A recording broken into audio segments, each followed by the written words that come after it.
야담상회를 찾아주신 마님들과 선비님들 감사드리옵니다. 야담상회, 오늘의 이야기 시작합니다. 번듯하던 세상이 뒤집히는 것은 한순간이었습니다. 어제까지 세도가의 금지옥엽으로 비단옷 곱게 차려입고 서책을 벗삼던 규수 이해섬은 오늘은 죄인의 딸이 되어 거친 풍랑에 흔들리는 작은 배 위에 몸을 싣고 있었답니다. 참으로 허망하구나. 겨우 간신들의 가벼운 모함 몇 마디에 멀쩡하던 집안 하나가 송두리째 삼켜지다니. 아버지께서 그렇게나 조정을 위해 헌신하셨거늘 그 보답이 겨우 이런 것일 줄이야. 17해 짧은 생애 동안 겪어본 적 없는 멀미와 배전에 부딪히는 차가운 파도 소리는 현실감을 잃게 만들었지요. 눈을 감으면 아버지의 강직했던 얼굴과 어머니의 애끓는 눈물이 아른거렸고, 눈을 뜨면 망망대해의 시퍼런 절망만이 가득했습니다. 여식인 혜섬이 관노로 내쳐지는 것보다는 나을 것이라며 아버지의 오랜 벗이 손을 써준 덕분으로 그나마 머나먼 섬으로의 유배형을 내리는 것으로 정리되었지만, 어찌되었든 문반 집안이던 신부는 파면되었으니 천민이나 다를 바가 없는 것은 매한가지였습니다. 참으로 우습기가 짝이 없구나. 집안을 쑥대밭으로 만든 것도 모자라 대를 이을 아들이 없는 집안이랍시고 외동딸까지도 단죄하기 위해 유배라니. 어디 간신배들이 점령한 조정이 얼마나 잘 굴러가는지 내 똑똑히 지켜보마. 혜섬의 유배지는 진주를 특산품으로 하고 있는 산지였습니다. 해마다 곡물로 조정의 귀한 진주를 진상하는 곳으로, 그러다 보니 고된 물질에 일손이 늘 부족하여 유배객들을 보내 노동력을 채우는 곳이라 하였지요. 자비인 듯 포장된 또 다른 형태의 형벌에 혜섬은 메마른 입술을 깨물며 다시금 밀려오는 서름의 눈가를 붉혔습니다. 얼마나 시간이 흘렀을까요? 육지가 보인다는 사공의 무뚝뚝한 외침에 혜섬은 힘겹게 몸을 일으켰습니다. 눈앞에 펼쳐진 섬의 모습은 무태서 상상하던 것과는 사뭇 달랐습니다. 깎아지른 듯한 해안 절벽과 검푸른 바위들이 거친 인상을 주었고, 드문드문 보이는 초가들은 금방이라도 바닷바람에 날아갈 듯 위태로워 보였지요. 이곳이 앞으로 그녀가 살아내야 할 세상이었습니다. 자, 다 왔소. 여기 이 섬이오. 허면 어서 싸게 내리쇼. 뱃사공의 거친 외침과 함께 배가 포구에 닿자 섬 사람들은 호기심 반, 경계심 반의 눈으로 혜섬을 힐끔거렸습니다. 곱게 빗어 넘겼을 머리카락은 이제 염분에 뻣뻣해져 얼굴을 가렸고, 비록 남루해졌으나 여전히 좋은 옷감으로 만들어진 옷은 그녀가 무태서 온 이방인, 즉 양반이었던 신분이었음을 짐작해 했지요. 사람들의 시선 속에서 혜섬은 절로 고개를 숙였습니다. 그녀가 도착하기도 전에 유배지로 낙인 찍힌 섬에 홀로 배를 타고 들어온 반가의 여인이라는 풍문이 쫙 퍼진 듯 사람들의 수군거림이 들려왔지요. 뼛속 깊이 새겨진 양반으로서의 긍지가 이 순간만큼은 고통이었습니다. 때마침 시간 맞춰 도착하셨구만. 안 그래도 중앙에서 오늘 당도한다며 기별이 왔기에 그 상판떼기가 궁금하여 나와보던 참인데 말씀이요? 그때 혼란스러운 시선들 속에서 유독 불쾌한 존재감을 드러내며 말을 거는 이가 있었습니다. 관아의 하급 관리인 듯 보이는 기름진 얼굴에 탐욕스러운 눈빛을 한 사내였지요. 그는 섬의 아전인 설이 오가였습니다. 이 코딱지만한 섬이자 유배지에서 나름대로 윗선에 뇌물을 바치고 실세로 군림하고 있는 작자였지요. 오서리는 짐짝을 내려놓듯 혜섬을 배에서 끌어내린 관졸에게 몇 마디 말을 건네더니 이내 음흉한 미소를 지으며 혜섬의 얼굴을 위아래로 훑어보았습니다. 한양서 그 미색으로 이름 깨나 날렸다 하더니만 퍽곱기도 하구만. 어디 이런 귀한 분이 어쩌다 이 누추한 곳까지 오시게 되었을꼬? 그의 말에는 가시가 돋쳐 있었고, 또한 숨길 생각조차 없는 노골적인 음흉한 시선은 혜섬에게 참을 수 없는 모멸감을 안겨주었지요. 아무튼 피차 이런 암울한 곳에 떨어져 살게 되었으니 잘 지내보자고. 이제 반가의 여식도 뭣도 아닌 천건 나부랭이이니 이 오서리님에게 책 잡힐 일을 만들면 앞으로가 재미없을 것이요. 섬에 도착하자마자 마주한 오서리의 노골적인 위협은 앞으로의 고된 삶을 예고하는 듯 했습니다. 고개를 떨군 채 한숨을 쉬고 있던 해섬의 눈에 다른 섬 사람들과는 조금 다른 기운을 풍기는 사내가 그녀의 눈길을 사로잡았습니다. 볕에 잘 그을린 구릿빛 피부의 바다를 닮은 깊고 강렬한 눈빛, 다부진 어깨는 그가 섬의 거친 환경 속에서 단련되었음을 말해주고 있었지요. 그는 갓 잡은 듯한 물고기가 담긴 망태기를 어깨에 메고 있었지요. 새섬을 향한 그의 시선에는 동정심도 노골적인 호기심도 아닌 그저 무심한 듯한 관조만이 담겨 있었습니다. 그는 이곳의 젊은 어부 강무진이었습니다. 무진의 존재감은 어쩐지 위축된 해섬의 마음에 작은 돌멩이 하나를 던진 듯 미미한 파문을 일으키고 있었으나 그때의 해섬은 그것을 미처 알지 못했지요. 잘 오셨소. 처음 당도하면 조금 정신이 없으시겠으나 이곳도 나름 사람이 사는 곳이오. 지내시다 보면 꽤 적응하기 괜찮을 것이오. 병약해 보이는 창백한 얼굴에 학자풍의 옷차림을 한 청년이 해섬에게 다가와 말을 건넸습니다. 그는 해섬과 눈이 마주치자 마치 동병상련의 아픔을 알아보았다는 듯 희미하게 고개를 끄덕이고 있었지요. 어쩐지 이 섬과는 이질적이신 느낌의 분이시로군요. 혹시 당신도 저와 같은 유배객이십니까? 하, 그렇소이다. 나는 정가 탁구라 하오. 비슷한 시기에 이 섬으로 흘러든 또 다른 몰락한 넋이라 여기시면 될 듯 싶소이다. 타구는 밝은 미소와 함께 너스레를 떨었지만 해섬은 경계심 가득한 눈으로 자신을 정타구라 소개하는 사내의 말에 목례를 했지요. 그렇게 사방에서 밀려드는 낯섦과 불안감 속에서 해섬은 위태롭게 섬 땅에 첫 발을 내디뎠습니다. 발밑의 모래는 부드러웠지만 그녀의 마음은 천길 낭떠러지 아래로 떨어지는 듯 아득하기만 했습니다. 아버지의 누명, 풍비박산난 가문, 그리고 나락으로 떨어진 신분이 된 몸으로 감내해야 할 이 절의 고도에서의 삶. 푸른 바다는 아름다웠지만 그 아름다움이 해섬에게는 더 큰 절망의 빛깔로 다가오는 것만 같았어요. 그렇게 흘러들어간 섬에서의 나날은 무태서의 시간과는 전혀 다른 속도로 흘러갔습니다. 해섬에게 주어진 작은 초가는 비바람을 겨우 막아낼 정도로 허술했고 끼니를 잇는 것은 온전히 그녀 자신의 몫이었지요.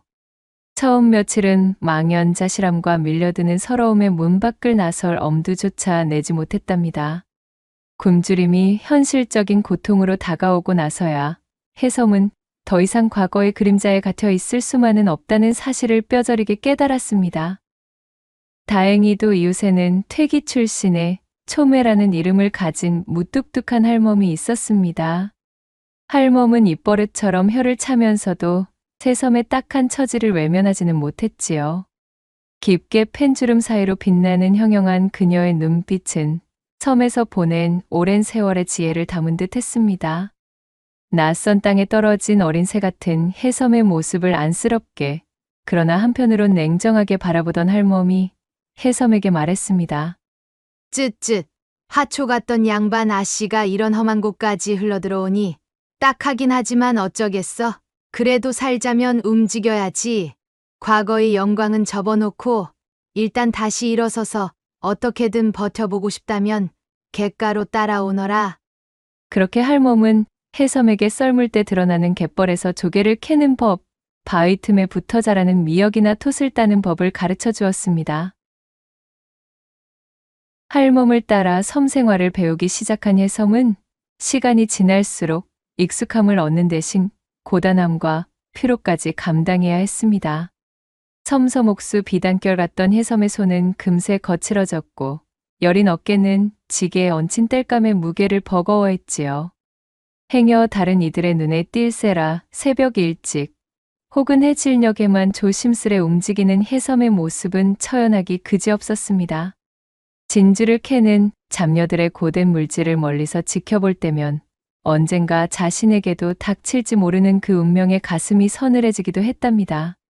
하지만 해섬은 이를 악물었습니다. 살아남아야 한다. 힘들고 어렵더라도 주저앉으면 그건 우리 집안을 모함한 간신들이 가장 원하는 대로 흘러가게 놔두는 것이야. 언젠가 꼭 가문의 누명을 벗고 아버지의 하늘 풀 날을 기다려야 하니 말이야. 그렇게 섬 생활에 조금씩 익숙해져 갈 무렵 해섬은 강무진과 마주치는 일이 잦아졌습니다. 그는 여전히 말이 없었고 해섬에게 살갑게 대하는 법도 없었지요. 하지만 이상하게도 그의 시선은 종종 해섬의 언저리에 머물렀습니다. 어느 날 해섬이 갯바위에 핀 작은 들꽃을 보려다 발을 헛디뎌 미끄러질 뻔한 적이 있었어요. 아래는 날카로운 바위들이 입을 벌리고 있었지요. 아찔한 순간 누군가 그녀의 팔을 강하게 잡아챘습니다. 놀라 돌아보니 굳은 표정의 무진이었습니다. 거참, 조심하시오. 이 근방 바위 위에서 실족이라도 하면 주검도 찾지 못해 그대로 고기밥 신세요. 그것이 그가 해섬에게 건넨 첫마디이자 전부였습니다. 하지만 그의 소나기에서 전해져 오는 단단함과 투박한 온기는 해섬의 심장을 잠시 먹게 할 만큼 강렬했답니다. 또 어떤 날에는 몰아치는 비바람에 변변찮은 땔감마저 모두 젖어 낭패를 겪고 있을 때였습니다. 다음 날 아침 문 앞에는 마른 장작이 수북이 쌓여 있었지요. 누구의 소행인지 물을 필요도 없었습니다. 해섬은 문 앞에 놓인 장작 더미를 보며 가슴 한구석이 뻐근해지는 것을 느꼈답니다. 무뚝뚝한 그의 배려 방식이 서툴지만 진심 어리다는 것을 알 수 있었지요. 그러나 동시에 그의 동정을 받는 자신의 처지에 대한 자괴감과 그에게 향하는 알 수 없는 끌림 사이에서 혼란스러워하기도 했습니다. 한편 섬에 발을 들인 첫날부터 해섬을 따뜻하게 맞이하며 손을 내밀어 주었던 정타구는 다른 방식으로 해섬의 마음을 잔잔히 헤집어 놓는 중이었지요. 그는 그를 아는 해섬에게 종종 시를 적은 작은 쪽지를 건네거나 한양에 대한 향수로 힘들어하는 그녀를 위해 섬에서는 구하기 어려운 필묵을 나누어 주기도 했습니다. 해질녘 각자의 초가 앞에 앉아 두런두런 이야기를 나누는 시간은 해섬에게 큰 위안이 되었습니다. 아무리 천민의 신분으로 떨어졌다 하지만 그녀는 얼마 전까지 반가의 여인으로서 이러한 소양을 누리며 살던 교수였습니다. 그런 그녀에게는 타고와의 시간이 자신의 향수병을 누그러뜨리는 데에 도움을 주었지요. 이곳에 흘러든 이들치고 구구절절한 사연 없는 이가 어디 있겠습니까마는 역시 해섬낭자께서도 억울한 일을 당하여 이곳까지 흘러드신 게지요. 아무튼 이런 말씀이 어떻게 들릴까 모르겠습니다만 저는 낭자와 함께 이리 시간을 붙잡고서 시와 글을 나누는 것이 참으로 기쁘고도 소중합니다. 타구는 자신의 몰락한 처지를 담담히 이야기하며 해섬의 아픔에 공감해 주었습니다. 둘은 함께 시를 짓고 학문을 논하며 고된 현실 속에서도 잠시나마 정신적인 풍요를 누렸습니다. 타구의 섬세함과 지성은 해섬이 잃어버렸던 과거의 자신을 떠올리게 했고 그가 건네는 따뜻한 위로는 차가운 섬 생활 속에서 한 줄기 빛과 같았습니다. 타구 역시 절망 속에서도 빛을 잃지 않는 해섬의 총명함과 단아한 모습에 점차 마음이 깊어가는 것을 느꼈지요. 그는 해섬에게 자신의 가문 복권, 계획이나 미래에 대한 희망을 조심스럽게 털어놓기도 했습니다. 해섬은 언제나 말없이 자신을 든든하게 지켜주는 듯한 무진의 무뚝뚝한 배려심과 외로운 마음을 섬세하게 어루만져주는 타구의 다정함 사이에서 무럭무럭 섬 생활의 시간을 채워갔어요. 이렇듯 불행 중 다행으로 섬에는 그녀를 도와주는 좋은 사람들이 참으로 많았습니다. 어쩜 참으로 일이 좋은 사람들과 함께 생활하게 되다니. 아직 나에게도 신락 같은 복이라는 것이 남아있기는 하구나. 해섬이 배시시 웃으며 중얼거렸지요. 하지만 그녀에게는 평화로운 시간만이 흐른 것은 아니었습니다. 섬의 아전, 오설이의 눈빛은 날이 갈수록 더욱 노골적으로 변해가고 있었어요. 그는 해섬의 미모와 전직 양반댁의 규수라는 배경에 음험한 욕심을 품고 있었지요. 처음에는 그저 관아의 허드렛 일을 시키는 정도로 시작했습니다.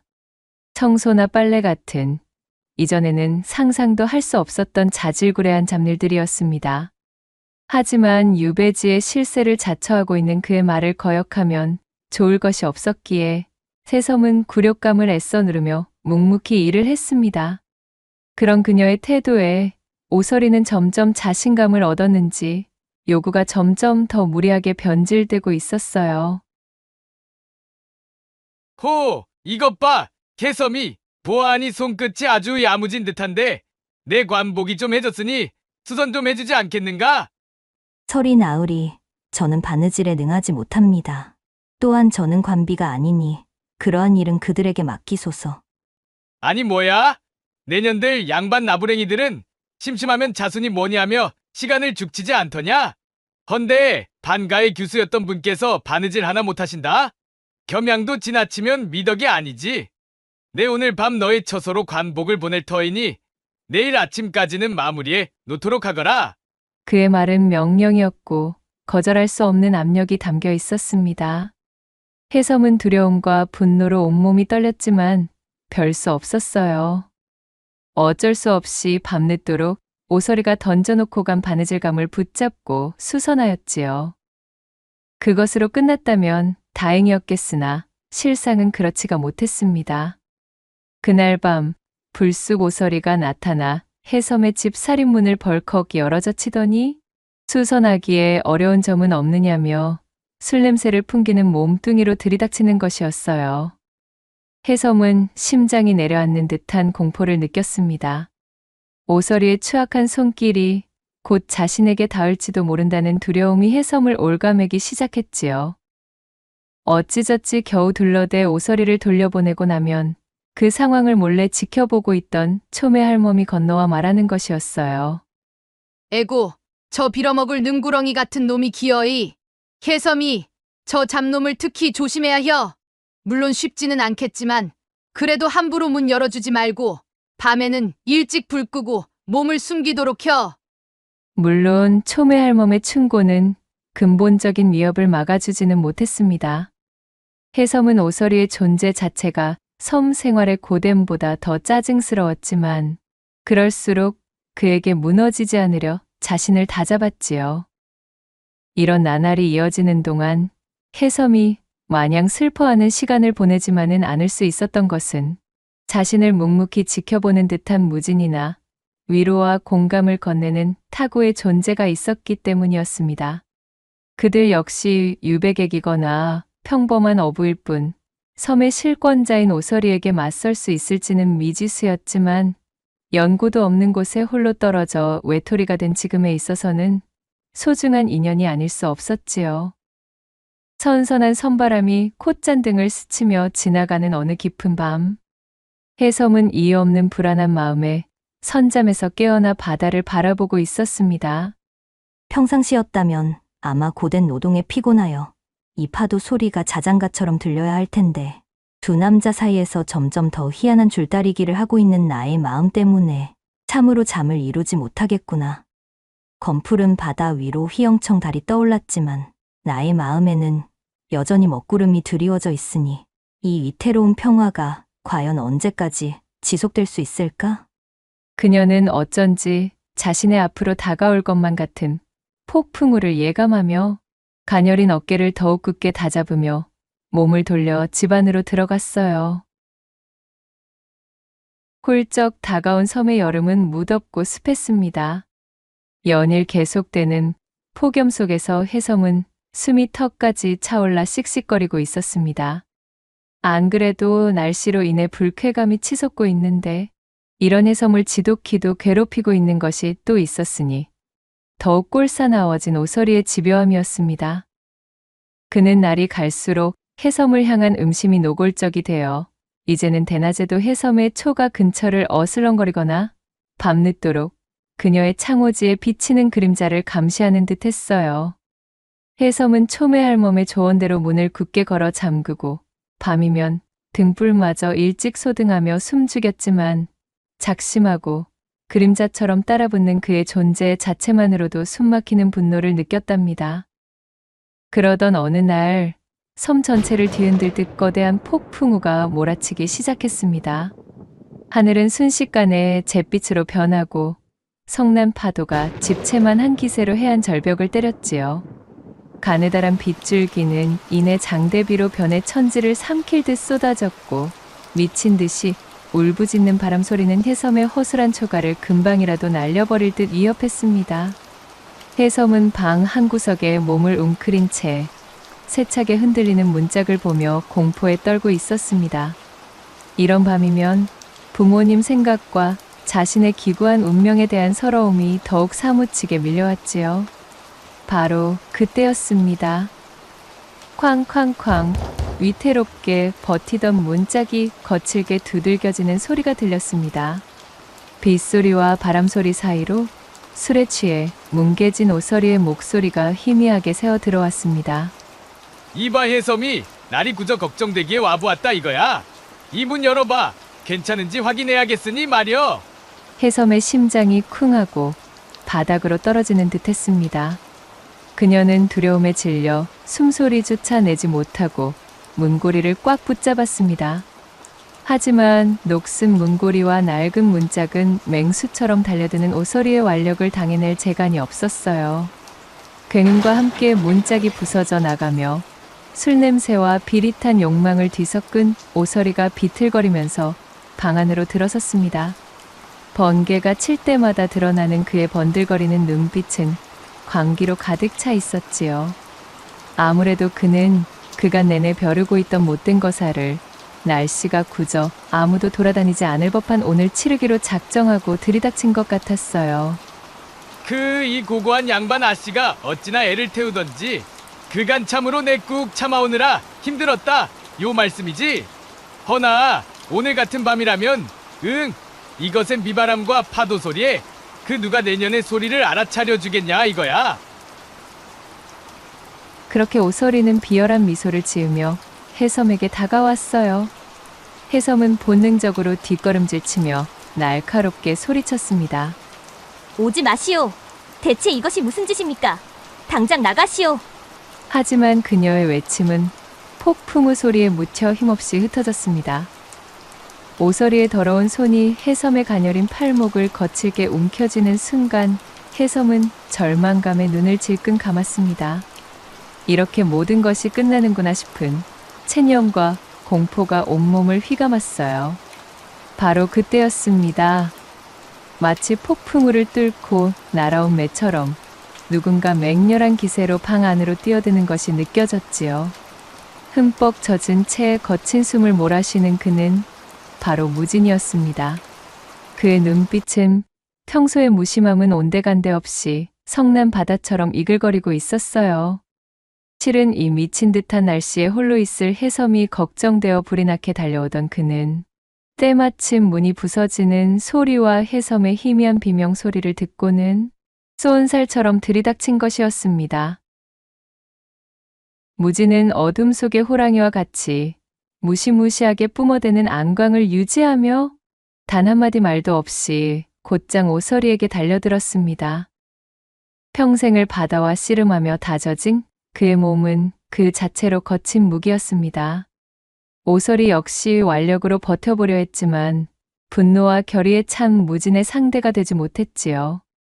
거친 몸싸움 소리와 함께 오서리의 비명, 무진의 억눌린 기합 소리가 방 안을 가득 메웠습니다. 무진은 오서리를 제압하는 과정에서 팔에 깊은 상처를 입었지만 조금도 물러서지 않았습니다. 이 빌어먹을 어부놈이 무식하게 힘만 장사여서는 제 엔장 어디 두고 보자 이것들아.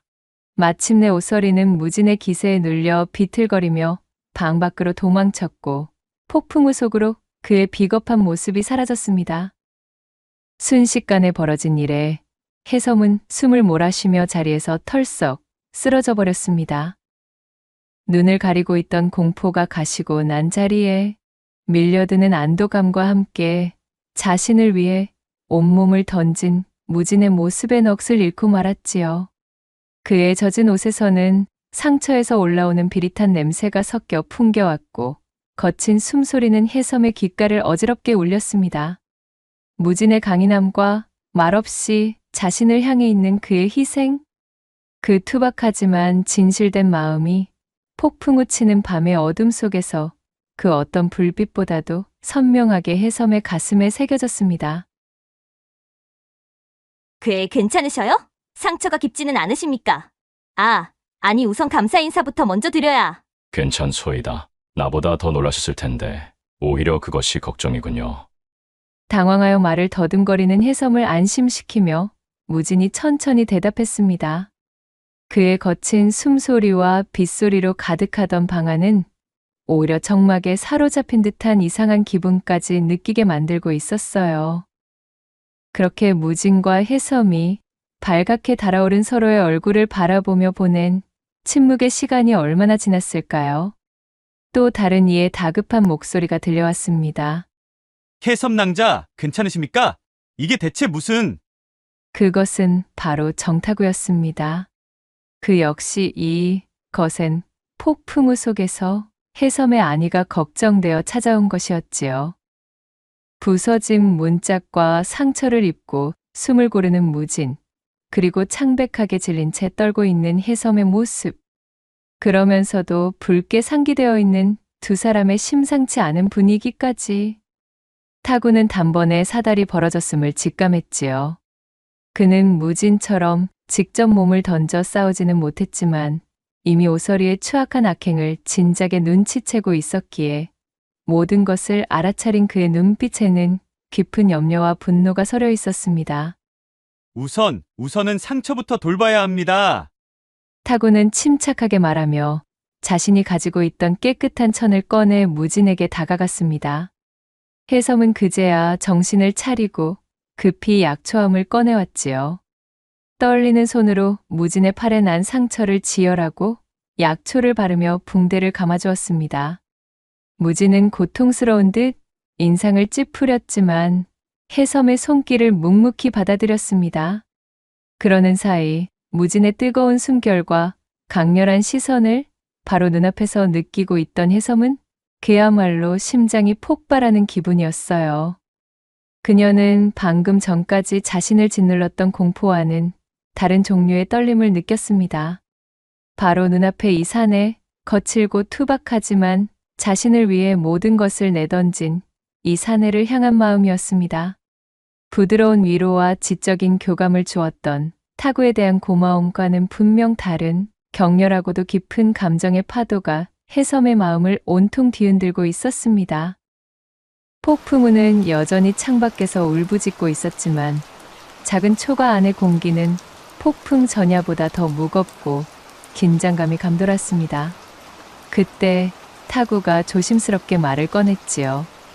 오서리는 도망쳤겠지만 이 사건은 분명 어떤 식으로든 매듭지어져야 할 것입니다. 우선 오늘은 밤을 안전하게 나는 것에 집중하도록 합시다. 자세한 조치는 그 다음이어야겠군요. 하지만 그런 타구의 염려 섞인 말은 해섬의 귀에 들어오지 않았어요. 해섬은 스스로 자신의 마음이 이제 더 이상 예전과 같을 수 없음을 예감하고 있었습니다. 운명의 폭풍우가 자신을 향해 가장 위험한 순간으로 내몰았지만 동시에 그녀의 마음이 진정으로 향하는 곳을 깨닫게 해준 결정적인 밤이었으니까요. 폭풍우가 휩쓸고 간 다음날 아침, 섬은 언제 그랬냐는 듯 눈부신 햇살 아래 고요한 평화를 되찾았습니다. 밤새 몰아친 비바람에 부서진 나뭇가지들과 뒤엉킨 해초들이 해안가에 어지럽게 널려 있었지만 하늘은 덥시 맑고 푸르렀지요. 지난밤의 악몽 같은 시간은 마치 간밤의 꿈처럼 아득하게 느껴졌지만 무진의 팔에 감긴 붕대와 부서진 문짝은 엄연한 현실의 증자였습니다. 간밤의 작은 초가 안, 세 사람은 말없이 밤을 지새웠습니다. 해섬은 밤새 무진의 곁을 지키며 혹시 열이라도 오를까 간호했고 타구는 착잡한 신경을 감추지 못하면서도 혹여나 무진이 부상 중 오서리가 다시 찾아올 것을 염려하여 두 사람의 곁을 묵묵히 지켰지요.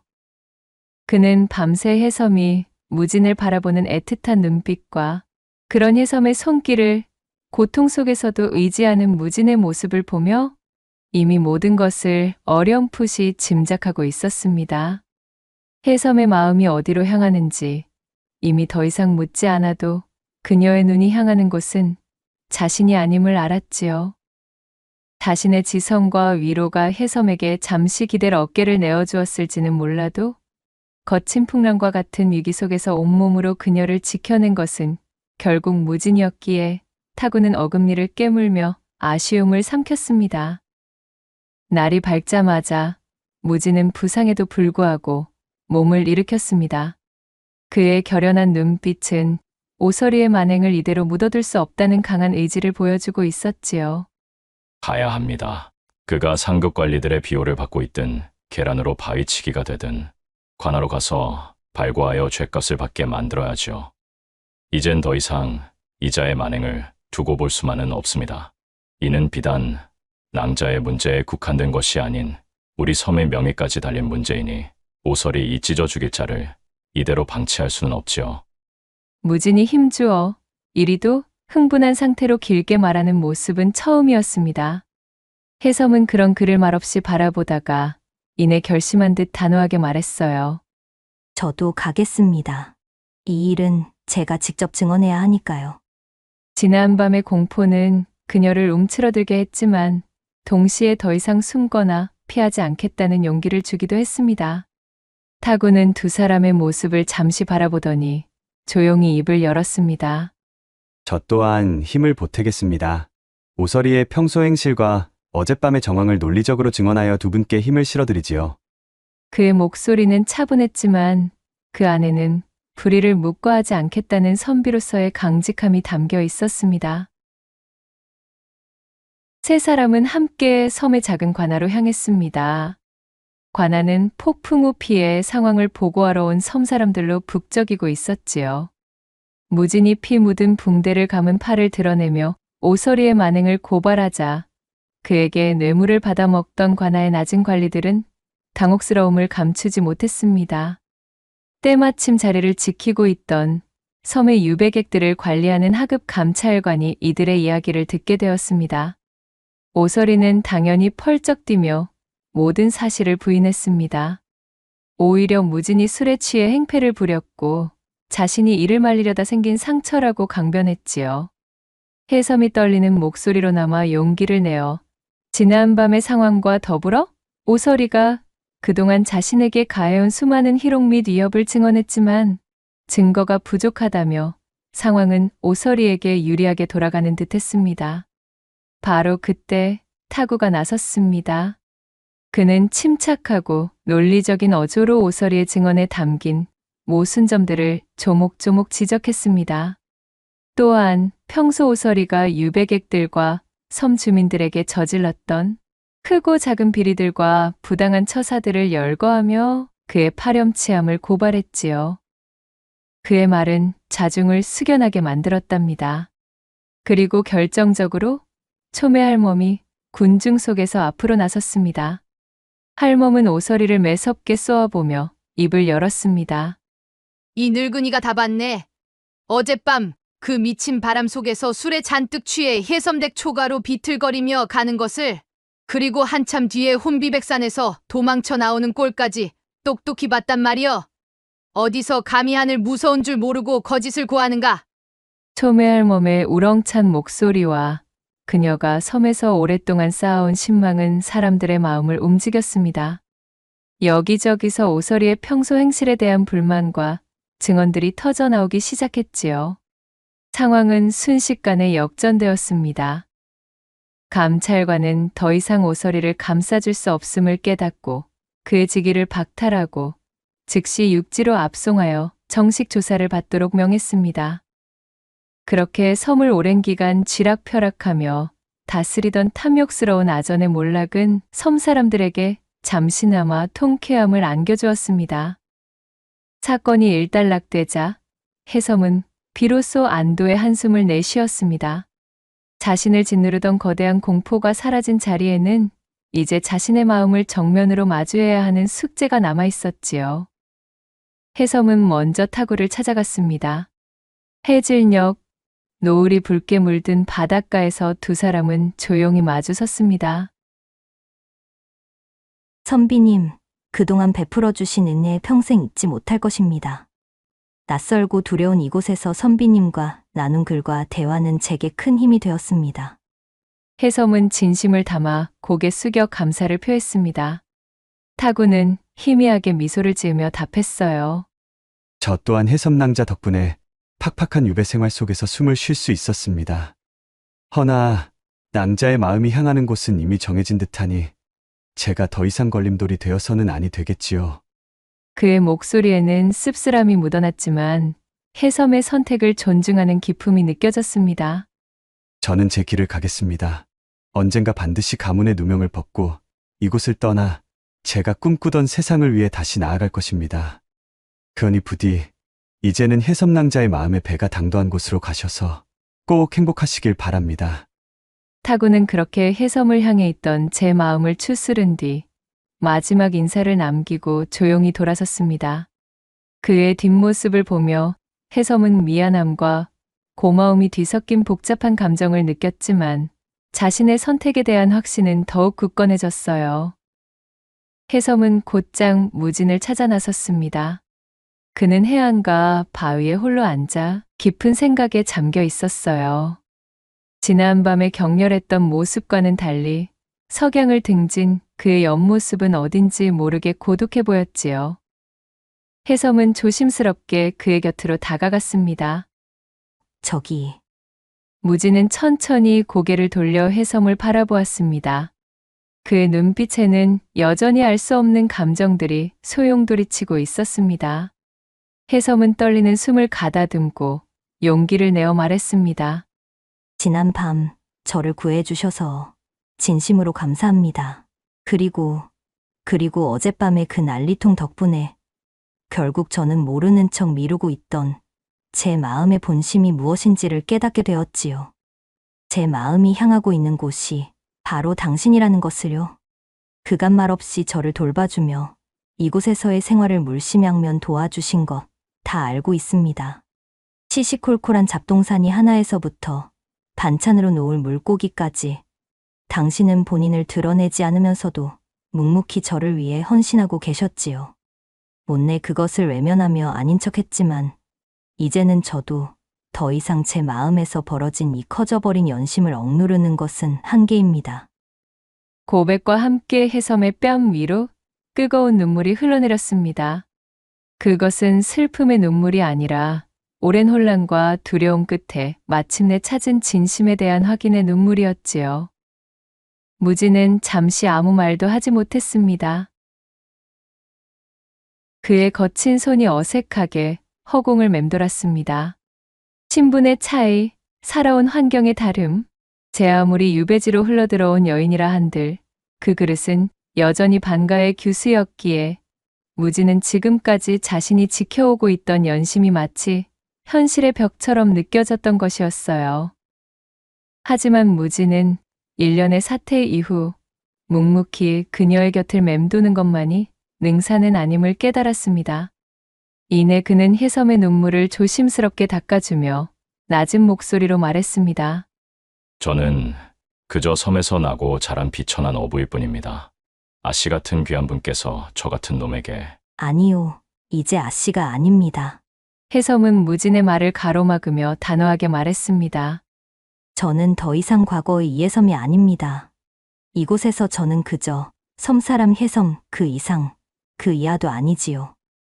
물론 언젠가 우리 가문의 억울함을 풀기 위해 노력할 것임은 자명하나 그렇다고는 하여도 지금은 당신 곁에서 함께 이 섬 생활을 지켜가고 싶습니다.